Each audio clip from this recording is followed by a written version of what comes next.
Welcome to the MS&Me Radio Network. The broadcast shows are for informational and entertainment purposes only. They are not designed to provide listeners with specific personal, medical, or counseling advice. Individuals with a medical issue should always consult their healthcare provider. MS&Me is not responsible for content of individual shows. The views expressed by show hosts or their guests are their own. Enjoy the show.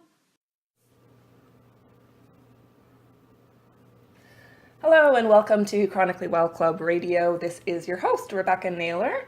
I am so excited to have this show as a part of the Multiple Sclerosis Global Support Network, so thanks very much for this opportunity, and hello to my listeners. A little bit about me if you're tuning in for the first time. I am still celebrating 20 years living with multiple sclerosis in remission.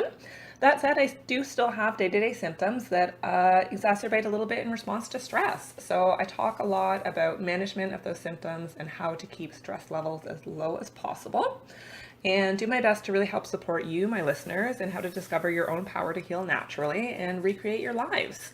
So throughout all of the episodes that I record, all of the episodes have something to do with at least one of what I call my keys to healing. So those topics are diet and nutrition, reducing your toxic load, emotions, your environment, both indoor and outdoor, movement and rest, community, cognition and creativity, communication and interpersonal relationships, gut health, mindset, and belief.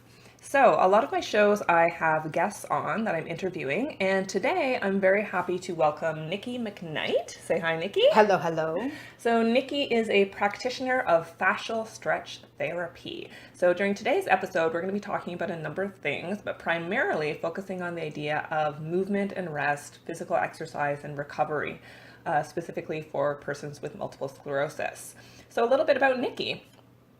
Nikki is a business consultant and a certified personal trainer and level 2 fascial stretch therapist. And if you're not familiar with fascial stretch therapy, don't worry, you're going to learn all about it today. Through her stretch and training work, she aims to restore a higher quality of life by providing her clients with the tools they need to find freedom in their bodies. So Nikki just gave me that bio today, and I absolutely loved it because it comments on a number of things that we really focus on as a community of persons living with MS, and that is a higher quality of life. There are so many different things you can do to improve the quality of your life. And this idea of giving you a tool, I loved that phrase because that's what I'm all about, right? Is improving the number of things in your tool set so that you can really take control of your lifestyle and therefore your life. So today we're going to be talking about the body specifically and finding freedom in the body. So welcome to the show, Nikki. Thank you very much. So let's start by talking in a very, very broad sense. So you got into personal training because you had a passion for fitness in general and exercise. So why fitness? Why do we exercise? I think people, there's a lot of information out there about fitness. You can go on the internet, you can find things, you can find books at the bookstore, you see it on Instagram, everybody's kind of got an opinion on it. So we know it's important in our lives, maintaining healthy body composition, dealing with your stress levels, feeling good, being able to move. If you're a mom, you want to be able to keep up with your kids. If you're newly retired, you want to go be able to play golf and travel and do that comfortably. So I think we can all argue that fitness is super important. Mm-hmm. I think the problem with fitness is that we often overthink it or get scared of it because we don't really know how to manage it. So then you kind of get into these cyclical issues of I'm totally on it, I'm totally off of it, I'm totally on it, I'm totally off of it. And then you exactly, right? And then you start beating yourself up about it because you don't really know what to do or know a way or a methodology or a process that really works for you, for your lifestyle. And I was like, well, geez, I feel like I can help people with that because I had a super stressful career. I ended up leaving that because I just couldn't handle it anymore. And I said, well, fitness, I think, is one of the things we can control. It is a factor in your life you can control. You can control you eat, you can control how you move to an extent for the most part.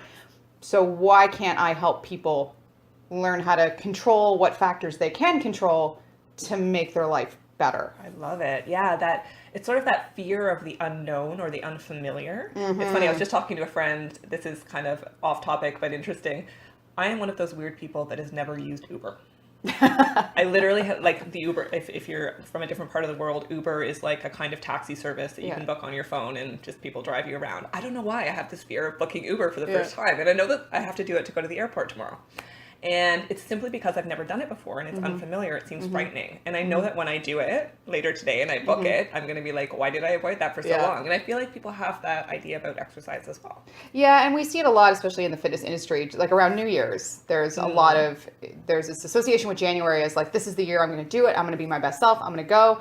But we call, I think it's the second week of February is the drop off. Most people don't make it past that second week of February because they go in with amazing intentions, but they get into the same thing of I don't really know what to do. They feel intimidated. They're scared. And they kind of just don't really know how to progress from there. And then they end up falling off of it. And then it becomes another 8 to 9 months. And they're like, no, next year. Next year. This is going to be my year. 2018. Yay. Best year ever. Yeah, well, I remember doing one of my video blogs about 6 months ago. And I was talking about where I work out because I don't have a gym membership. I don't go to a gym. I just do stuff in my living room or I try and think of exercise as something that's just part of my daily life. Like one of the places I love to work out is actually while I'm driving my car. So like while I'm in the car, I'm like, I think about engaging my glutes and pushing my heels down and engaging my core and lifting my shoulders, you know, and I just consider that time stuck in traffic as working on my body. So it doesn't always have to be like 1 hour going to the gym. And I think that's, again, a trap that people fall into, thinking that fitness has to be this big thing. I have to go to a gym, or I have to outfit a home gym, or I have to go to a CrossFit box. I got to go to Orange Theory. I have to go to yoga. I have to buy the outfit. Yeah, exactly. Well, I use that as justification all the time to go buy new outfits. But like, it doesn't have to be this big thing. I think fitness needs to come in many forms, and it's not just, I'm going to go to the gym and lift weights 4 days a week. That's great. If you're going to do that, superb. You know, but well, I mean, I didn't do my physio exercises yesterday because I cleaned out my kitchen cupboard. There you go. See, that's movement. Like, I was exhausted. Yes, I think cupboard rearranging is extremely exhausting. All right, so let's talk now about where personal trainers come in. So I have worked with personal trainers a couple of times, and I have found that those periods of my life were, of course, the most awesome, and when I was the fittest and most motivated and most successful. I wish I had a personal trainer that just lived in my home forever. So for anyone who's never had a personal trainer before, tell us how that makes a difference and why. I think that the biggest bonus with having a personal trainer is that if they're a good one, that being the first barrier, is they should know how to do things the way you need them to do. So a personal trainer is there to help you with your goals, yes, but you know, it's all about you and wanting to get you to where you want to be so they can provide programming, support, accountability, motivation for whatever you want to do, and they will know how to adjust if you're having a bad day, or if you know you recently sprained something or tore something, or if you have some sort of illness, they can work around that. So before I became a personal trainer, I had a personal trainer, and that's kind of how I got onto that, because I was like, yeah, I got my Good Life membership. I'm totally into this. I'm going to do it. And I downloaded like a workout from bodybuilding.com, but that can only take you so far because it's not customized for you. They're not, you know, you don't have anybody in the gym watching you do things to making sure you're doing it correctly. They're not giving you feedback on, you know what, this would be better for you. Or I'm seeing that you have some sort of muscular dysfunction or imbalance. We need to address that so that you're not in pain or feeling this kind of domino into the rest of your life. So we don't develop bad habits. Exactly, because you know, bodies are a fragile thing, but they're also a very strong thing, and it's, you know, repetitive motions of doing things incorrectly could potentially have a very serious consequence to that, especially if you're talking about like postpartum women or seniors, people who are newly retired, who've been sitting behind a desk for 40 years. Their body is going to react very differently to exercise than it would to like a 28-year-old just out of university and wants to get jacked for the summer. It's very, very different.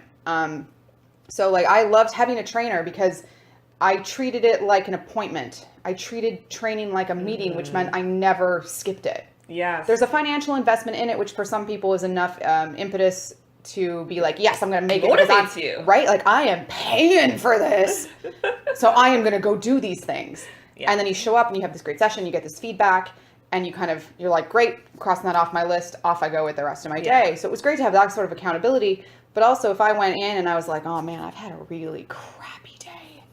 I'm so tired. They'd be able to say, you know what, we're going to work around this. We're going to come up with something so you're still getting some value out of the session, but it'll be what you need today. Absolutely. And I was, when I left my career prior to that, where I was like super stressed and burnt out, and I was like, oh my gosh, this is a part of our lives that we're missing, is this motivation and accountability and willingness to do things. I want to do that. It makes a huge difference. Yes. So then I kind of said, you know what?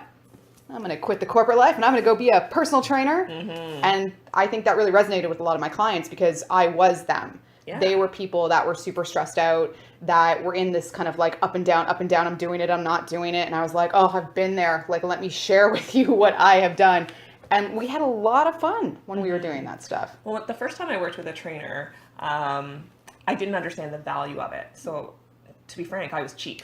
I was like, this is crazy expensive, like $100 for this, $100 for that. And I was like, I bought 3 sessions. And I'm like, and I remember going in the first time and I said, look, I paid for 3 sessions and I'm not having any more. Yep. So I need you to teach me everything I need to know in these 3 sessions. And I don't need you to watch me do 100 reps. Like, I'll do that later. I just want to focus on technique and form and making a plan. And she was awesome. She was like, awesome, let's make these the 3 best sessions ever. And then of course she did. And then I kept seeing her. Yeah. Well, I think it's interesting too, because a lot of people see personal trainers as a luxury, right? It's, if times are tough or you're busy or, your paycheck is off that month, that will be one of the first things that gets cut. Which I can understand, but I don't necessarily agree with. Because it's an investment. It is an investment. It's an investment in you. So think about if you don't address your health and your fitness level right now, and again, that means different things for different people.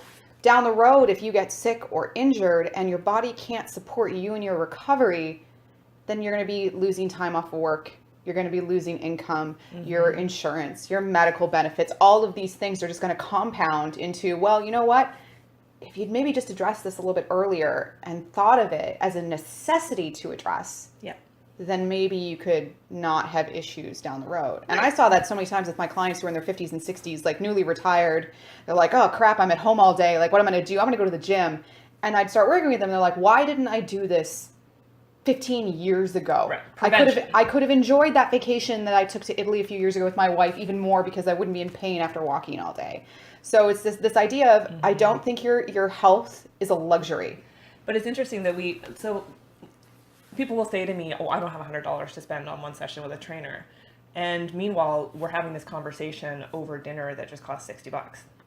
And it's like we have this idea that we can't spend that money on that. But then, there's always these little things that we are spending. A lot of us. Now, I know some of our listeners are like, screw you, I'm on disability support and I can't even pay rent. Yep. So, I mean, that's where, for example, what I did when I started, where it's just, 1, 2, 3 sessions and try and learn as much as you can. Maybe that is all you can afford. And it's still worth it. It's still worth it to have somebody watch your technique, correct any errors, make sure that you're not forming any bad habits, develop a plan, like a starter plan with you.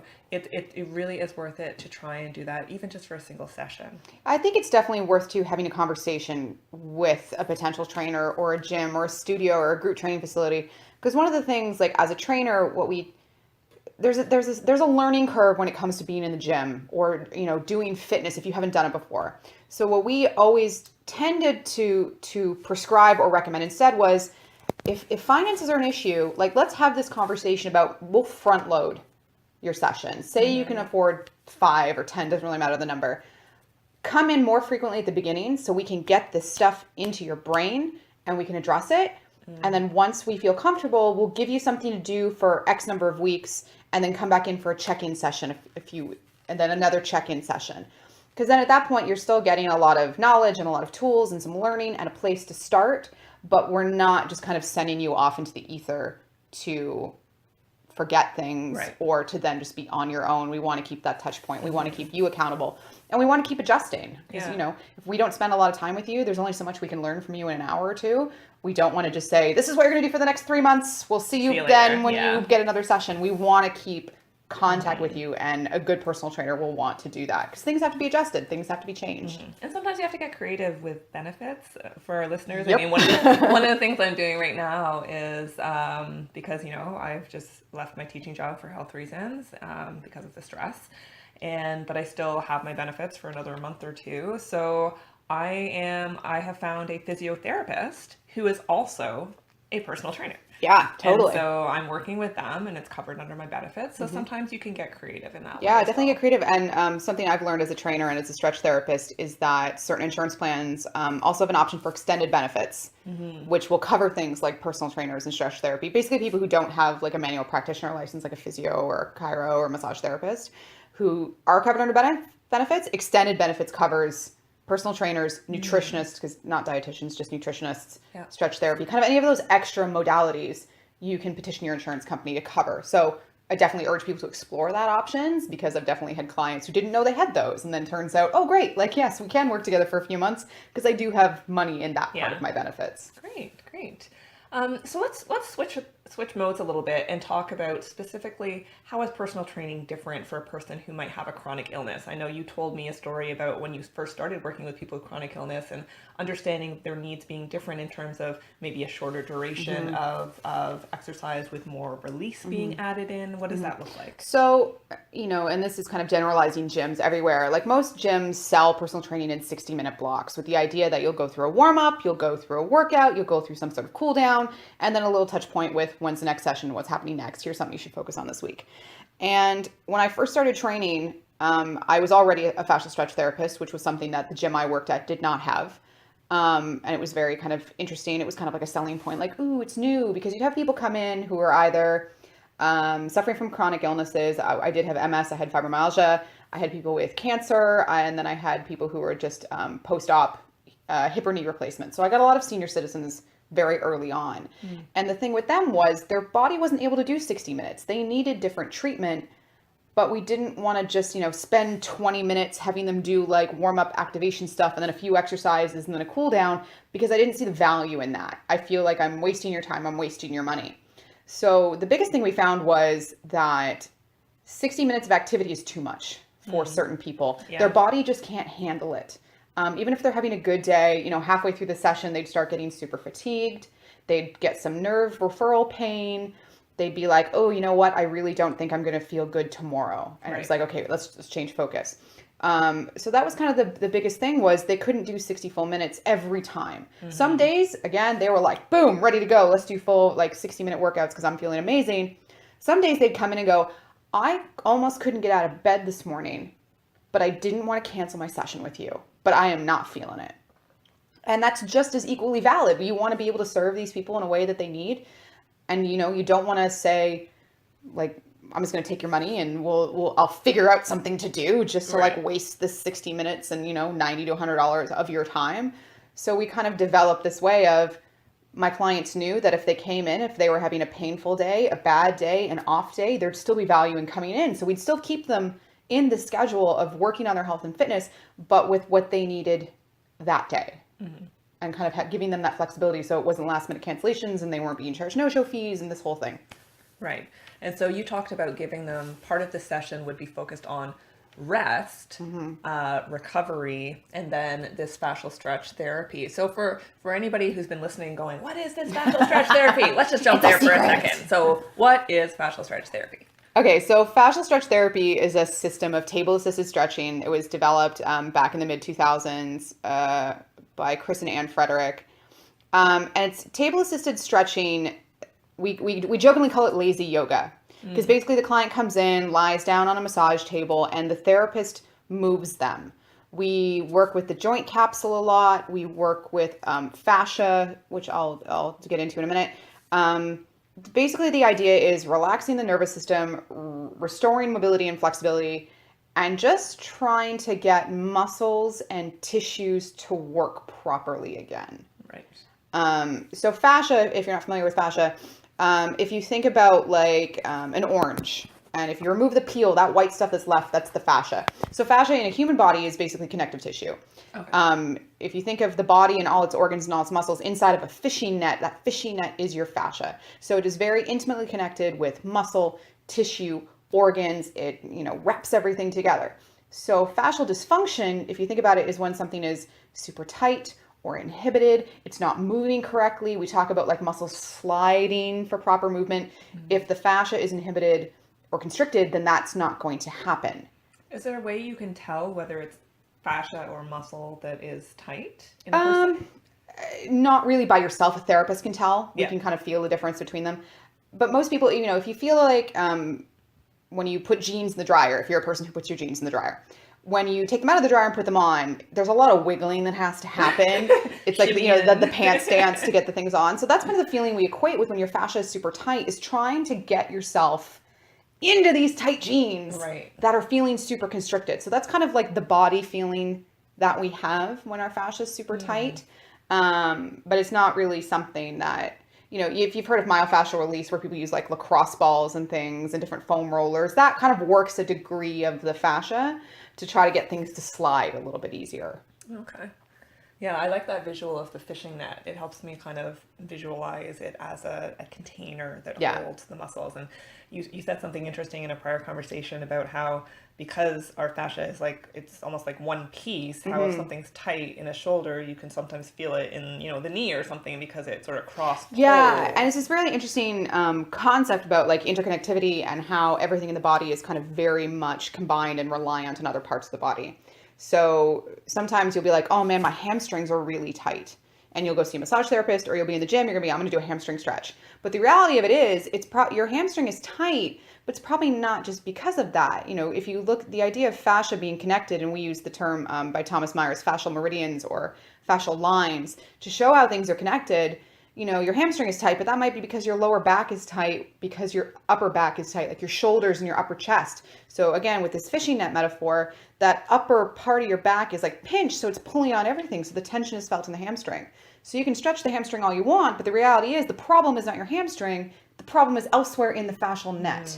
And if you release that, then it travels down the net so that the hamstring gets released. I feel like that might be what's going on with me right now. I was just mentioning to Nikki earlier today that I'm getting ready for a trip, and I'm a little bit nervous because I've had some stress in the past week. And so my right leg has been acting up from when I was paralyzed when I was a teenager, and I'm having some pain and some difficulty with walking a little bit, which I know is temporary, but the pain that I feel is mostly in my foot and the side of my foot, and what's that muscle, the soleus? Yeah, your soleus, above your ankle. gastroc, yeah. But then interestingly, I was at my massage therapist yesterday, and she discovered this crazy knot above my knee in the back of my hamstring. And when she released that, it felt so much better in my foot. So that's an interesting idea, that where you feel the pain is not necessarily where the problem is. That can be really eye-opening. Yeah, I think a big guiding principle that we use in fascial stretch therapy is stop chasing pain. You don't want to just say, oh, my foot hurts, I'm gonna focus on your foot, or my lower back hurts, I'm gonna do look at the lower back. Don't chase the pain. Look at the rest of the system to find out what's wrong. Are your glutes working because they support this? Is your core activated? For me specifically, I live with chronic pain because I have degenerative disc disease in my spine. So that affects a lot of things in my neck and my upper back, and that kind of travels down to the rest of the system. So the good thing about working with a fascial stretch therapist is kind of through assessments and muscle testing, we can try and investigate what is actually causing the pain, fix that. Right. And as a byproduct, the pain goes away or it's minimized. Yeah, that's great, because sometimes we can't figure it out ourselves, and it takes a second set of eyes to look at the mobility. I mean, it was a chiropractor that first figured out for me that the glute muscles on my right side are not connected neurologically to my brain, and probably that's actually why my foot is acting up. It's probably my butt. I'd say like the top kind of like 3 culprits are usually really like glutes, like your butt, your abs, and like your back being weak and your chest being tight, kind of pulling those shoulder blades, like the computer pose. Those are usually like the top 3 issues I work with on like 95% of my clients. It's one of those 3 things. Amazing. Well, we've just got a couple minutes left, so let's just quickly go to why is this good specifically for a person with multiple sclerosis? So some of the most common challenges that people with MS have would be things like chronic pain,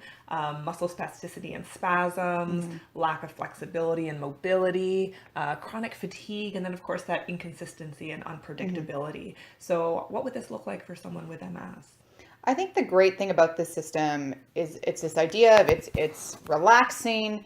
You can do it on good days and bad days. So it kind of really gives you the flexibility to get out of a session what you want from it. If you're having a good day, fantastic. If you're having an okay day, we mix in training so that you can have strong bones, strong muscles, good blood flow, feel good, workout hormones are getting released. That's awesome. But then the other half of the session can be stretch therapy, where we can really focus on this idea of restoring movement, restoring flexibility. because fascial stretch therapy works with the nervous system, a lot of people find it very calming. It can restore movement, flexibility, mobility, helps with blood flow. So those are kind of the biggest things when I work with clients is even if they're having a bad day, we can come in and we can get their body down to a more normal plane of being, I'll call it. So you're not super kind of like out there and your nerves are feeling fried and your muscles are hurting and things are hurting and you're just like, I don't really know what to do with myself today. We want to really restore you down to like a good ground level. Okay, we're restoring things. We're working on that restorative energy. And when we restore the body, we restore the mind and the emotions, and it's very holistic. It's a happy feeling. Happy feeling. That's an awesome way to wrap up. So thank you so much, Nikki, for your time today. I know that you have something exciting that you're planning. Yeah, so a business partner of mine from the gym that I used to work at, we decided that something that was missing in the training industry that we really want to address was this idea. I'm going to use the word holistic living and this whole idea of a lifestyle. We believe that the gym is more than the calories you burn. It's more that, it's more than what you sweat. So what we really want to focus on is this idea of lifestyle and mindset. Yes, you're going to train. Yes, you're going to sweat, but we want to work with people's goals and their schedules and their brains and give them strategies and tools to really succeed outside of a traditional gym setting. So we're really excited. That's going to be launching probably in the next 2 weeks or so. We're going to be offering in-person training, group training, distance training. So even if you're not located in the GTA, or if you're really good to just work out on yourself, we will touch base with you a few times a month. We'll write you some programs, and then I do fascial stretch therapy throughout the GTA, Southern Ontario, either out of my own location or I do home visits. That's amazing. So it's going to be launching in the next 2 weeks or so. So if someone wants to contact you, website, email? Things are still being developed, but the best way to reach me would be via email. So the email is n.e.mcknight, that's MCKNIGHT, @gmail.com. And if you mention this show, we'll hook you up with a sweet little discount. Sounds good. Sounds good. All right. So thank you so much for coming on today, Nikki. For anyone who's listening and wants to hear more about me and what I do, you can check out Rebecca Naylor. My website is www.chronicallywell.club. You can also find me on Facebook, Instagram, YouTube to learn more about what I'm doing. And you can find out more information on my website about the Vox wearable neural technology that I talk a lot about and that has helped me so much with my balance and strength and flexibility, also my energy, and also about the doTERRA essential oils that I use to really, really help me with managing the symptoms. So for now, I hope you have an amazing day, everyone. I urge you to create an amazing day and be well.